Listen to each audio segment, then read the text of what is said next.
ஆண்டவராகிய இயேசு கிறிஸ்துவின் நாமத்தினாலே இந்த மாலை வேளையிலே இணைந்திருக்கிற ஒவ்வொருவரையும் நான் உங்களை வாழ்த்துகிறேன். இந்த கூடுகையிலே பங்கேற்க வந்ததுக்காக உங்களுக்கு நன்றிகளை தெரிவித்துக் கொள்கிறேன். இந்த வாய்ப்பை எனக்கு கொடுத்த தேவனுக்கு நான் இருதயத்தின் ஆழத்திலிருந்து நான் நன்றி செலுத்துகிறேன். எனக்கும் இந்த வாய்ப்பை கொடுத்த எபனேசர் அண்ணனுக்கும் கர்த்தருடைய நாமத்திலே நான் நன்றியை தெரிவித்துக் கொள்கிறேன். இந்த நாளிலும் தேவன் நம்மோடு கூட பேசும்படியாக ஒரு முறை கூட நாம் கண்களை மூடி ஆண்டவருடைய சமூகத்திலே ஆண்டவரை நோக்கி பார்க்கலாம். பரலோகத்தின் ஆண்டவரே, கர்த்தராகிய இயேசு கிறிஸ்துவின் நாமத்தினாலே நாங்கள் உம்முடைய சமூகத்திலே வருகிறோம். ஆண்டவரே, இந்த மாலை நேரத்திலும் உம்முடைய சத்தத்தை கேட்கும்படியாக நாங்கள் வந்திருக்கிறோம். ஆண்டவரே, கர்த்தாவே சொல்லும் அடியேன் கேட்கிறேன் என்று சொல்லி ஆண்டவரே உம்முடைய சமூகத்திலே நாங்கள் நிற்கிறோம். ஆண்டவரே உமக்கு ஸ்தோத்திரம். எங்களுடைய சிந்தைகளையும் ஆண்டவரே எங்களுடைய இருதயங்களையும் நீர் ஒருமுகப்படுத்துவீராக என்று நாங்கள் செபிக்கிறோம். பரிசுத்த ஆவியானவர் முழுவதுமாய் ஆட்கொண்டு ஆண்டவரே நீரே பேச வேண்டும் என்று உம்முடைய சமூகத்திலே செபிக்கிறோம். கர்த்தாவே, எங்களை தாழ்த்தி உம்முடைய கரத்திலே தருகிறோம். நீரே இந்த நேரத்தை பொறுப்பெடுத்துக் கொள்ளும். துதி கனம் மகிமை எல்லாம் உமக்கே செலுத்தி கர்த்தரும் அருமை இரட்சகருமாகிய இயேசு கிறிஸ்துவின் நாமத்திலே ஸ்தோத்திரத்தோடு ஜெபத்தை தாழ்மையாய் ஏறெடுக்கிறோம் நல்ல பிதாவே, ஆமென். உறவுகளில் எல்லாம் மேன்மையான ஒரு உறவு தேவனால் முதலில் ஏதேன் தோட்டத்தில் ஏற்படுத்தப்பட்ட திருமண உறவுதான்.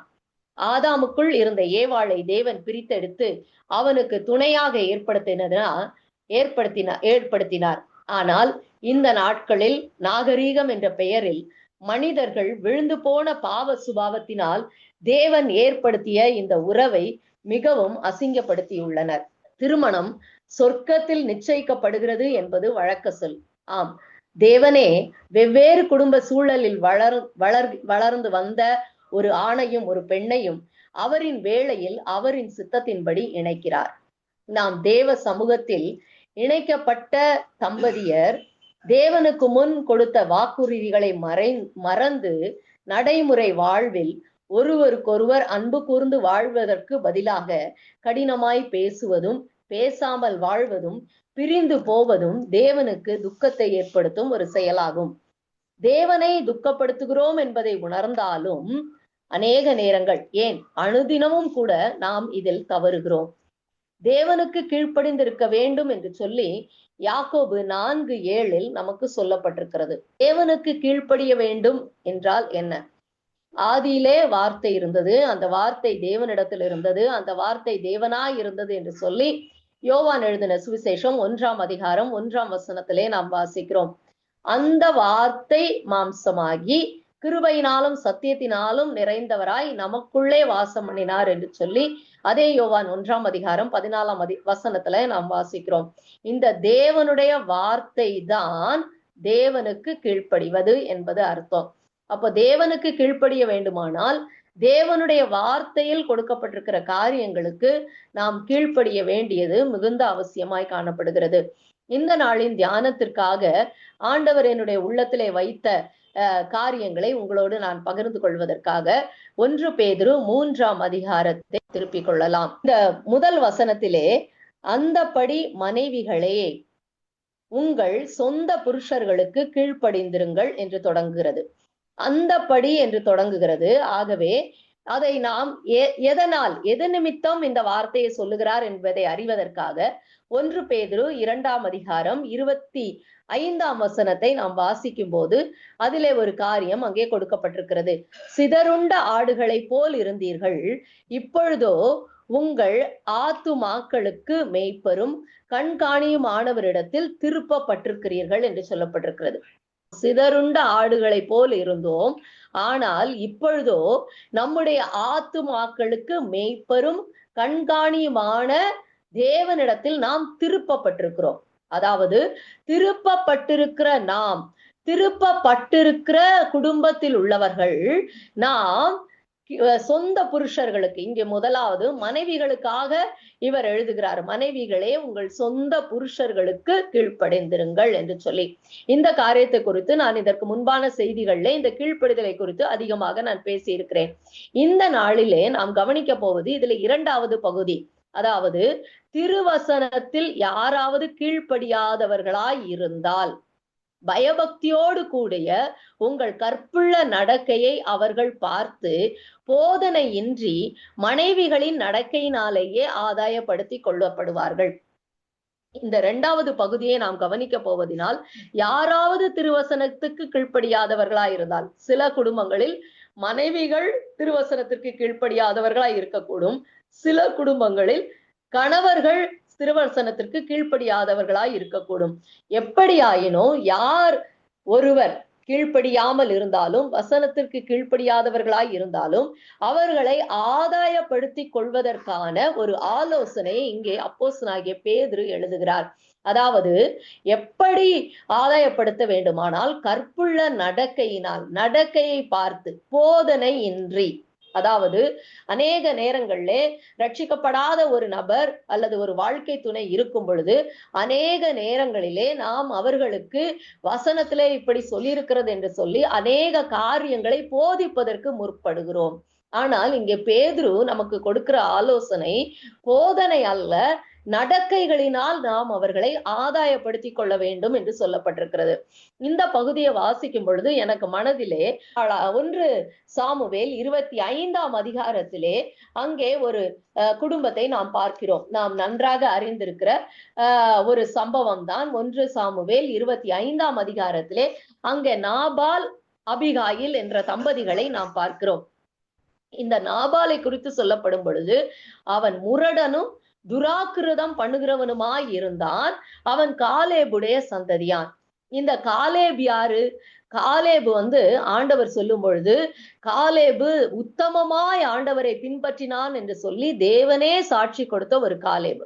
அது மாத்திரமல்ல, 12 வேவுகாரர்களை மோசே அந்த கானான் தேசத்திற்கு அனுப்பிய பொழுது சரியான பதிலை தேவனுடைய பட்சத்திலிருந்து யோசுவாவோடு கூட இணைந்து சொன்ன காலேப் என்பதை நாம் அறிந்திருக்கிறோம்.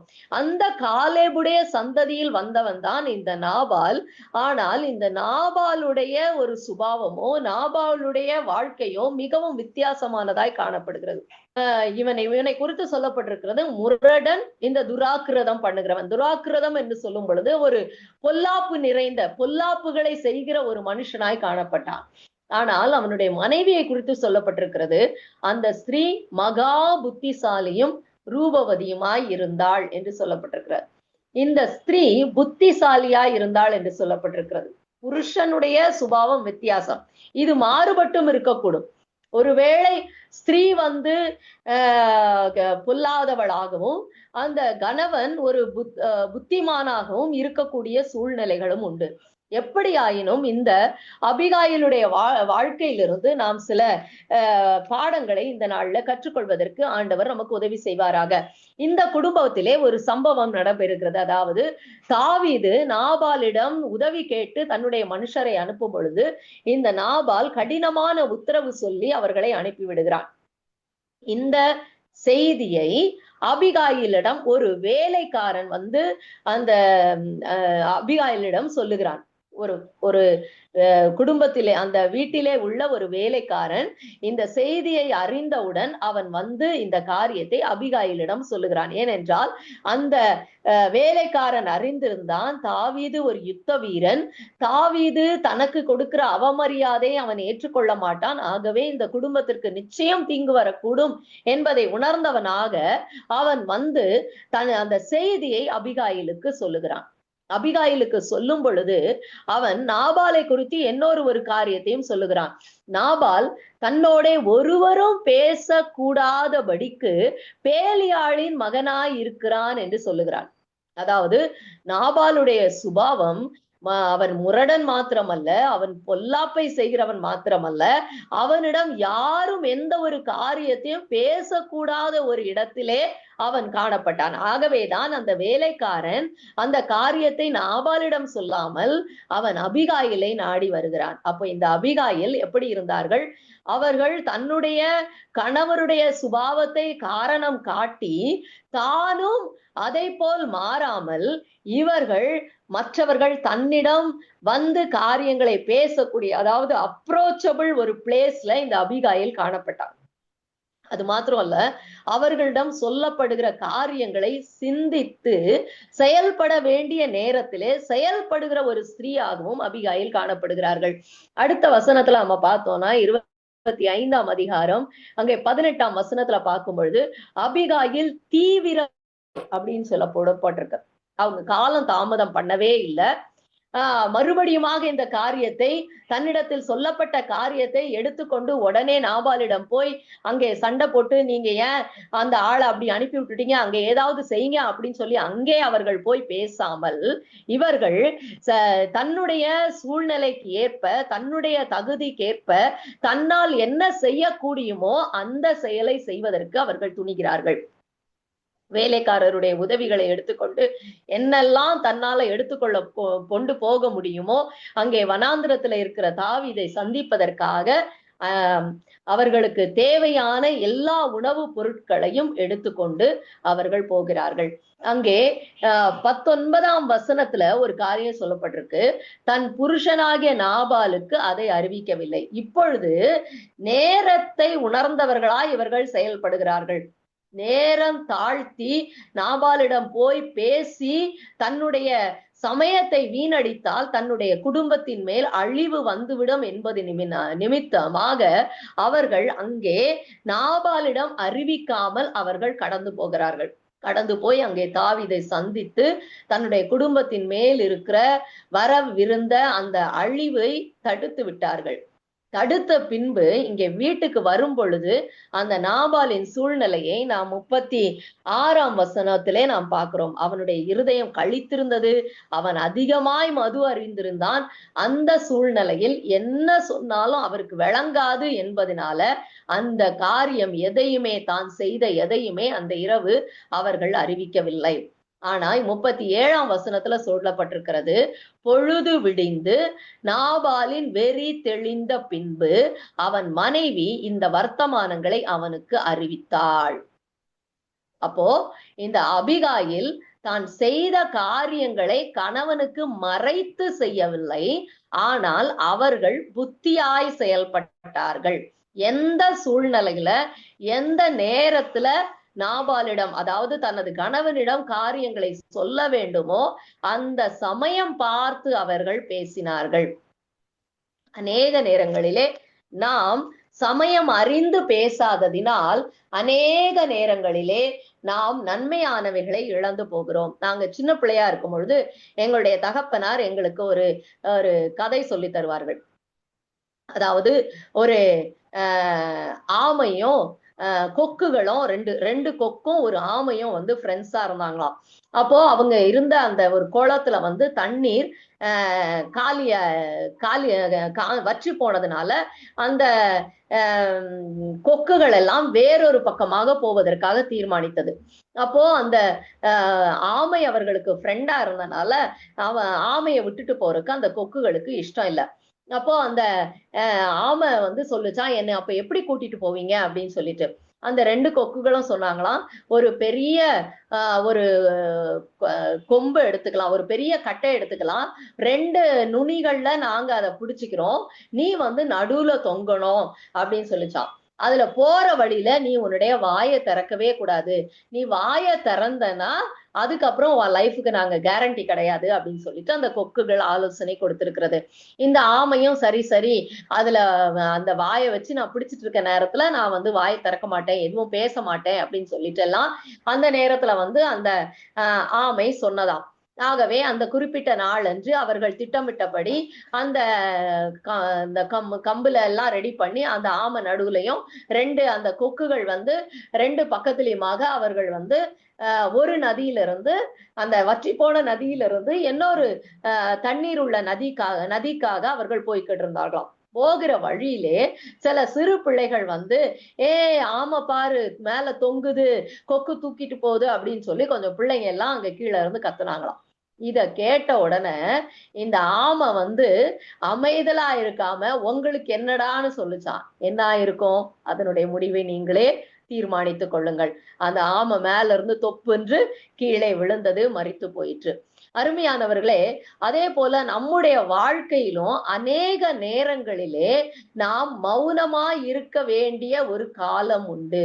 மௌனமாய் இருக்க வேண்டிய காலத்திலே நாம் பேசினால் நாம் நம்முடைய வாழ்க்கையை நாமே அழித்துக் கொள்ளுவோம். இந்த அபிகாயில் எப்பொழுது பேச வேண்டும் என்பதை அறிந்திருந்தார்கள். எந்த நேரத்தில் காரியங்களை சொல்ல வேண்டும் என்பதை அறிந்திருந்ததினால் அவர்கள் தன்னுடைய குடும்பத்தை பெரிய அழிவிலிருந்து அவர்கள் காப்பாற்றினார்கள். இங்கே நாம் அபிகாயிலுடைய இந்த வாழ்க்கையிலிருந்து 2 காரியங்களை நாம் கற்றுக்கொள்கிறோம். அநேக நேரங்களிலே நாம் நம்முடைய வாழ்க்கையில ஏற்படும் பிரச்சனைகளுக்கு எல்லாம் நம்முடைய துணைவரையே காரணம் காட்டி அவர்களாலதான் இந்த பிரச்சனை, அவங்களாலதான் இந்த சூழ்நிலை அப்படின்னு சொல்லி அநேக நேரங்களில் நாம் நொந்து கொள்கிறவர்களாய் காணப்படுகிறோம். ஆனா இங்க அபிகாயில் நாபால் ஒரு முரடனாய் இருந்த போதிலும், பொல்லாங்க இருந்த போதிலும், யாரும் பேசக்கூடாத ஒரு நபரா இருந்த போதிலும், அபிகாயில் நாபாலை காரணம் காட்டி செயல்பட வேண்டிய காலத்தில் செயல்படாமல் அவர்கள் இருக்கவில்லை.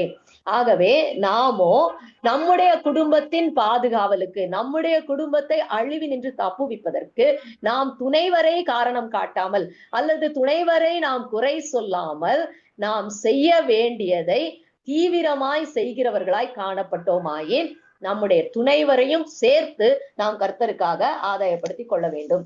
இன்னொரு காரியமும் நாம் அறிந்து கொள்ளலாம். அவர்கள் கணவரிடம் எந்த நேரத்தில் எந்த காரியத்தை பேச வேண்டும் என்று அறிந்திருந்தார்கள்.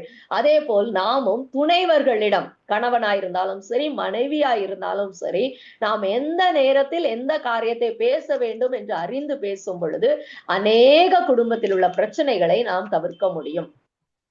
அடுத்ததாக நாம் எஸ்தரை குறித்து நான் தியானிக்க ஆரம்பித்தேன். அதாவது எஸ்தர் ஒரு ராஜாத்தியாய் நாம் பார்த்திருக்கிறோம்.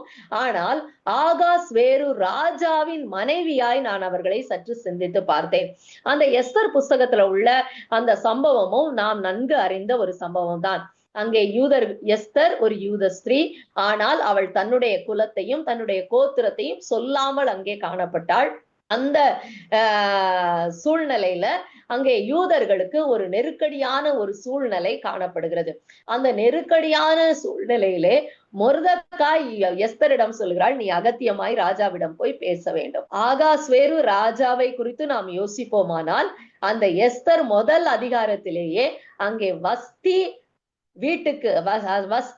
பட்டத்து ராணியா இராமல் நீக்கப்பட்ட அந்த கதையைத்தான் நாம் வாசிக்கிறோம். ராஜா குடித்து கழித்திருந்த நேரத்திலே ராஜா மாத்திரமல்ல, அவரோடு கூட எல்லா பிரதானிகளும் இருந்த அந்த நேரத்திலே பட்டத்து ஸ்திரீயாக ராணியை தன்னுடைய அந்த விருந்து அறைக்கு அவர் அழைத்தார்.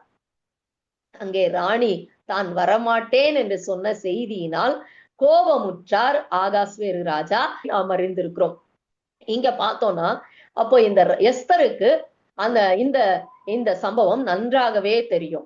ஆகாஸ்வேரு ராஜா சுயமாய் தீர்மானம் எடுக்கிறதை காட்டிலும் அவரோடு கூட இருக்கிற ஒருவர் அவரை எப்படி இயக்குறாரோ அப்படி இயக்கப்படும் ஒரு மனிதன் என்பதை இந்த எஸ்தர் ராஜாத்தியும் அறிந்திருந்தார்கள். இங்கே அந்த தேசத்திலே இன்னொரு சட்டமும் காணப்பட்டது. அது யாரா இருந்தாலும் ராஜாவின் சமூகத்திற்கு போக வேண்டுமானால் அவர்களுக்காக அந்த ராஜா கையில் வைத்திருக்கிற பொற்செங்கோலை நீட்ட வேண்டும் என்பதுதான். எஸ்தர் மனைவிதான், ஆனாலும் அவர்களும் நினைத்த நேரம் அங்கே ராஜாவிடம் போவதற்கு அனுமதி இல்லாத ஒரு சூழ்நிலை. யோசித்து பாருங்க, நம்முடைய குடும்பங்கள்ல இப்படி இருந்ததுன்னா இது ஒரு சாத்தியமா? நினைச்ச நேரத்துல ஹஸ்பண்ட் கிட்ட பேச போகணும் அப்படின்னு சொல்லி போனோம்னா நமக்கு பேச முடியாமல் தடைகள் இருக்குமானால் அது எவ்வளவு ஒரு கடினமான காரியம். ஆனால் எஸ்தர் அங்கே ராணியா இருந்த பொழுது அவளுக்கு அது கடினமாய் இருந்தது. ஆனால் எஸ்தருடைய வாழ்க்கையிலிருந்தோ நாம் ஒரு நல்ல பாடத்தை ஒரு மனைவியாக அல்லது ஒரு வாழ்க்கை துணைவராக நாம் ஒரு காரியத்தை நாம் கற்றுக்கொள்ள முடியும். அங்கே எஸ்தர் என்ன சொல்லுகிறாள்? ஒரு பெரிய தீர்மானம் எடுக்க வேண்டிய ஒரு இக்கட்டான ஒரு சூழ்நிலை. அவளுடைய குலமும் அவளுடைய ஜீவனும் அங்கே பணயம் வைக்கப்பட்டிருக்கிற ஒரு சூழ்நிலையிலே அவள் என்ன செய்தாள்? எஸ்தர் அந்த 4ஆம் அதிகாரம் 16ஆம் வசனத்திலே நாம் வாசிக்கும் பொழுது எஸ்தர் சொல்லுகிறார்கள், நானோ என் தாதிமாரும் புசியாமல் குடியாமல் 3 நாள் உபவாசத்தோடு இருக்கிறோம் என்று சொன்னது மாத்திரமல்ல, அவர்கள் சூசானில் இருக்கிற எல்லா யூதர்களையும் கூட தனக்காக ஜெபிக்கும்படி கேட்டுக்கொண்டார்கள். இங்கே எஸ்தர் தன்னுடைய ஒரு இயலாமையை உணர்ந்தவர்களாய் முழுவதுமாய் தன்னை தேவனிடத்துல ஒப்பு கொடுத்து தேவனுடைய உதவிக்காக அங்க கெஞ்சுவதை நாம் பார்க்கிறோம். அநேக நேரங்களிலே நாம் தீர்மானங்கள் எடுக்கும் பொழுது நம்முடைய சுயபலத்தை நம்பி, நம்முடைய அனுபவங்களை சார்ந்து, அல்லது நான் மனைவி அல்லது நான் கணவன் என்ற ஒரு எண்ணங்களோடு நாம் செயல்படும் பொழுது அங்கே அநேக நேரங்களிலே குழப்பங்களையும் தோல்விகளையும் நாம் குடும்பங்களிலே சந்திக்கிறோம். ஆனால் இங்கே எஸ்தர் நமக்கு ஒரு நல்ல முன்மாதிரி. கணவனிடம் பேச வேண்டும், ஆனால் அவர்கள் 3 நாட்கள் புசியாமல் குடியாமல் அவர்கள் உபவாசத்தோடு தேவனுடைய சமூகத்திலே காத்திருந்தார்கள். அந்த நேரத்துல ஆண்டவருடைய சமூகத்துல காத்திருந்த பொழுது ஆண்டவரிடமிருந்து அவர்களுக்கு ஆலோசனை கிடைத்தது. ராஜாவை விருந்துக்கு அழைத்தார்கள். முதல் நாளிலேயே ராஜா கேட்ட கேள்விகளுக்கு, ராஜா ராஜ்யத்துல பாதி வேணும்னாலும் நான் தர்றேன்னு சொன்னதை கேட்டு அவங்க பூரிச்சு போயிடல. தன்னுடைய விண்ணப்பத்தை உடனே அவங்க வைக்கல. அவங்க மறுபடியும் அடுத்த நாளும் விருந்துக்கு அழைச்சி 2வது நாள் அங்கே திராட்சரசம் பரிமாறப்படுகையிலேயே தன்னுடைய அந்த விண்ணப்பத்தை அவர்கள் வைக்கிறார்கள். அருமையான தேவனுடைய ஜனங்களே, நாமோ நம்முடைய குடும்பங்களில் அநேக தீர்மானங்களை எடுக்க வேண்டிய சூழ்நிலைகள் நமக்கு ஏற்படுகிறது. அப்படிப்பட்ட சூழ்நிலைகள் வரும்பொழுது நாம் தீர்மானங்களை நம்முடைய துணைவரோடு டிஸ்கஸ் பண்றதுக்கு முன்னாடி தேவனாகிய கர்த்தரிடம் அந்த காரியங்களை நாம் டிஸ்கஸ் பண்ணி ஆண்டவரிடத்துல இருந்து ஆலோசனை பெற்று அதன் பின் துணைவரோடு நாம் பேசும் பொழுது நம்முடைய குடும்பம் மிகுந்த ஒரு சமாதானம் உள்ள ஒரு குடும்பமாக காணப்படும் என்பதிலே சந்தேகம் இல்லை. இப்பொழுது நாம் 1 பேதுரு 3ஆம் அதிகாரத்துக்கு நாம் மறுபடியும் வரலாம். இங்கே 3ஆம் வசனம் 4ஆம் வசனத்தை நான் வாசிக்கிறேன். மயிரை பின்னி பொன்னாபரணங்களை அணிந்து உயர்ந்த வஸ்திரங்களை உடுத்திக் கொள்ளுதலாகிய புறம்பான அலங்கரிப்பு உங்களுக்கு அலங்காரமாய் இராமல் அழியாத அலங்கரிப்பாய் இருக்கிற சாந்தமும் அமைதலுமுள்ள ஆவியாகிய இருதயத்தில் மறைந்திருக்கிற குணமே உங்களுக்கு அலங்காரமாய் இருக்க கடவுது. அதுவே தேவனுடைய பார்வையில் விலையேற பெற்றது. இதே காரியத்தை 1 தீமோத்தேயு 2ஆம் அதிகாரத்திலையும் 9ஆம் 10ஆம் வசனத்துல அப்போஸ்தலனாகிய பவுல் அங்கே சொல்லுகிறார். ஸ்திரீகளும் மயிரை பின்னுதலினாலாவது பொன்னினாலாவது முத்துக்களினாலாவது விலையேற பெற்ற வஸ்திரத்தினாலாவது தங்களை அலங்கரியாமல் தகுதியான வஸ்திரத்தினாலும் நாணத்தினாலும் தெளிந்த புத்தியினாலும் தேவ பக்தி உள்ளவர்கள் என்று சொல்லிக் கொள்ளுகிற ஸ்திரீகளுக்கு ஏற்றபடியே நற்கிரியைகளினாலும் அலங்கரிக்க வேண்டும் என்று சொல்கிறார்.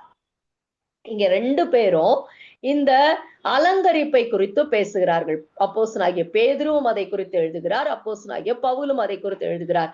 அலங்கரிப்பு, நம்முடைய அலங்கரிப்பு எப்படி இருக்க வேண்டும்? ஆண்டவர் எந்த அலங்கரிப்பை விரும்புகிறார்? 1 சாமுவேல் 16ஆம் அதிகாரம் 7ஆம் வசனத்திலே அங்கே சாமுவேல் எலியாபை பார்த்து அவனுடைய சிரசிலே அந்த தைல குப்பியிலிருந்து அபிஷேகத்தை வார்த்து ராஜாவாக அபிஷேகம் பண்ணுவதற்கு முற்படும் பொழுது அங்கே ஆண்டவர் அவனை தடுத்து, நீ இவனுடைய முக தோற்றத்தையும் சரீர வளர்ச்சியையும் பார்க்க வேண்டாம், மனுஷன் பார்க்கிறபடி நான் பாரேன், மனுஷன் முகத்தை பார்க்கிறான், கர்த்தரோ இருதயத்தை பார்க்கிறார் என்று சொல்லி அங்கே ஆண்டவர் தாவீதின் இருதயத்தை கண்டவராக தாவீதை இருதயத்தை பார்த்து அவர் தெரிந்து கொண்டேன் என்பதை அங்கே சொல்லுகிறார். இந்த 1 பேதுரு 3ஆம் அதிகாரம் 4ஆம் வசனத்திலையும் எனக்கு ரொம்ப பிடிச்சிருந்த அந்த வார்த்தைகள், இருதயத்தில் மறைந்திருக்கிற குணம். அப்போ நம்ம வெளிப்படையா அலங்காரம் பண்ணக்கூடாதா அப்படின்னு கொஸ்டின் கேட்டா அதுக்கு இந்த வசனங்களே நமக்கு சொல்லுது எப்படி நாம் அலங்காரம் பண்ண வேண்டும். தகுதியான அலங்காரம். அளவுக்கு மிஞ்சினால் அமிர்தமும் நஞ்சு அப்படின்னு சொல்லி நாம் உணவுல சொல்லுவது போலதான் அலங்காரமும், அது அளவுக்கு மிஞ்சி அலங்காரம் தேவையில்லை என்பது என்னுடைய கருத்து. அலங்கரிக்க வேண்டியதுதான், ஆனால் அது தகுதியான ஒரு அலங்காரமாய் இருப்பது நல்லது. இந்த நாட்களிலே அலங்காரம் என்ற பெயரிலே அநேக நேரங்களிலே அது அலங்கோலமாக மாறிவிடுகிறது. ஆண்டவர் தாமே நமக்கு ஞானத்தை தருவாராக. நாம் தகுதியான ஒரு அலங்காரத்தை உடையவர்களாய் காணப்பட ஆண்டவர் தாமே உதவி செய்வாராக. இங்கே தகுதியான வஸ்திரத்தினாலும் என்று சொல்லப்பட்டிருக்கிறது. ரோமருக்கு எழுதின நிருபம் 13ஆம் அதிகாரம் கடைசி வசனத்திலே, துர்ச்சைகளுக்கு இடமாக உடலை பேணாமல் இருந்து கர்த்தராகிய இயேசு கிறிஸ்துவை தரித்து கொள்ளுங்கள் என்ற ஆலோசனை சொல்லப்பட்டிருக்கிறது. அப்போ நாம் வஸ்திரமாக கர்த்தராகிய இயேசு கிறிஸ்துவை தரித்து கொள்ள வேண்டுமானால் அது எவ்வளவு கண்ணியமான ஒரு காரியம் என்பதை நாம் கவனித்தால் நலமாயிருக்கும். இந்த இடத்துல குறிப்பாக இங்க அப்போஸ்தலனாகிய பேதுரு சொல்லுவது, வெளித்தோற்றமான புறம்பான அலங்காரம் அதற்கு முக்கியத்துவம் கொடுக்கிறத விட உள்ளான அலங்காரத்துக்கு நாம் முக்கியத்துவத்தை கொடுத்தால் அது குடும்பத்திற்கு ஆசீர்வாதமான காரியமா இருக்கும். இருதயத்திலே மறைந்திருக்கிற குணம், இந்த இருதயத்திலே மறைந்திருக்கிற எந்த குணம் கொடுக்கப்பட்டிருக்கிறது? அழியாத அலங்கரிப்பாய் இருக்கிற சாந்தமும் அமைதலும் உள்ள ஆவி. ஆண்டவராகிய இயேசு கிறிஸ்து மத்தேயு எழுதின சுவிசேஷம் 11ஆம் அதிகாரம் 29ஆம் வசனத்திலே அவர் சொல்லுகிறார், நான் சாந்தமும் மனத்தாழ்மையும் உள்ளவனாய் இருக்கிறேன், என்னிடத்தில் வந்து கற்றுக்கொள்ளுங்கள், என்னுடைய நுகத்தை உங்கள் மேல் ஏற்றுக்கொண்டு என்னிடத்துல கற்றுக்கொள்ளுங்கள், அப்பொழுது உங்கள் ஆத்துமாக்களுக்கு இளைப்பாறுதல் கிடைக்கும்னு சொன்னார். அப்ப இந்த சாந்தமும் அமைதலும் உள்ள ஆவி நமக்கு வேண்டும்னா நாம் அனுதினமும் ஆண்டவருடைய சமூகத்திலே சென்று அவருடைய சாந்தத்தையும் அவருடைய மனத்தாழ்மையையும் நாம் நம்மிலே தரித்து கொள்ள வேண்டும். அப்படி அவருடைய சாந்தமும் அவருடைய மனத்தாழ்மையும் நாம் பெற்றுக்கொள்ளும் பொழுது மட்டுமே நாம் நம்முடைய குடும்பத்திலே ஆசீர்வாதமான பாத்திரங்களாய் நாம் மாற முடியும். அடுத்ததாக இந்த தீமோத்தேயில சொல்லப்பட்டிருக்கிறது, நற்கிரியைகளினால் நம்மை அலங்கரிக்க வேண்டும் என்று சொல்லியிருக்கிறது. எபேசியர் 2ஆம் அதிகாரத்திலே அங்கே அப்போஸ்தலனாகிய பவுல் சொல்லுகிறார், நற்கிரியைகளை செய்கிறதற்கு நாம் கிறிஸ்து இயேசுவுக்குள் நாம் சிருஷ்டிக்கப்பட்டிருக்கிறோம். சாந்தமும் அமைதலுமுள்ள ஆவி அது உள்ளாக மறைந்திருக்கிறது. வெளியாக தெரிய வேண்டிய ஒரு காரியம் நற்கிரியைகள். மத்தேயு 5:16 ஆண்டவராகிய இயேசு கிறிஸ்து சொன்னாரு, நாம நற்கிரியைகள் செய்வதனால் மனுஷர் பரலோகத்தில் இருக்கிற பிதாவாகிய தேவனை அவர்கள் மகிமைப்படுத்துவார்கள் என்று சொல்லப்பட்டிருக்கிறது. அருமையானவர்களே, இந்த நாள்ல இந்த வசனங்களின் ஆதாரத்தின்படி அபிகாயிலுடைய வாழ்க்கையிலிருந்து நாம் கற்றுக்கொண்டவைகளையும் எஸ்தருடைய வாழ்க்கையிலிருந்து கற்றுக்கொண்டவைகளையும் நம்முடைய இருதயத்தில் மறைந்திருக்க வேண்டிய அழியாத அலங்கரிப்பான இந்த சாந்தமும் அமைதலுமுள்ள ஆவியை நாம் பெற்றுக்கொண்டு நற்கிரியைகளினால் அலங்கரித்து நம்முடைய குடும்பங்களை ஆசீர்வாதமான இடங்களாக, அநேகர் நம்முடைய குடும்பத்தின் மூலம் ஆசீர்வாதம் பெறுகிற ஒரு ஸ்தலமாக மாற்றுவதற்கு ஆண்டவர் தாமே நமக்கு உதவி செய்வாராக.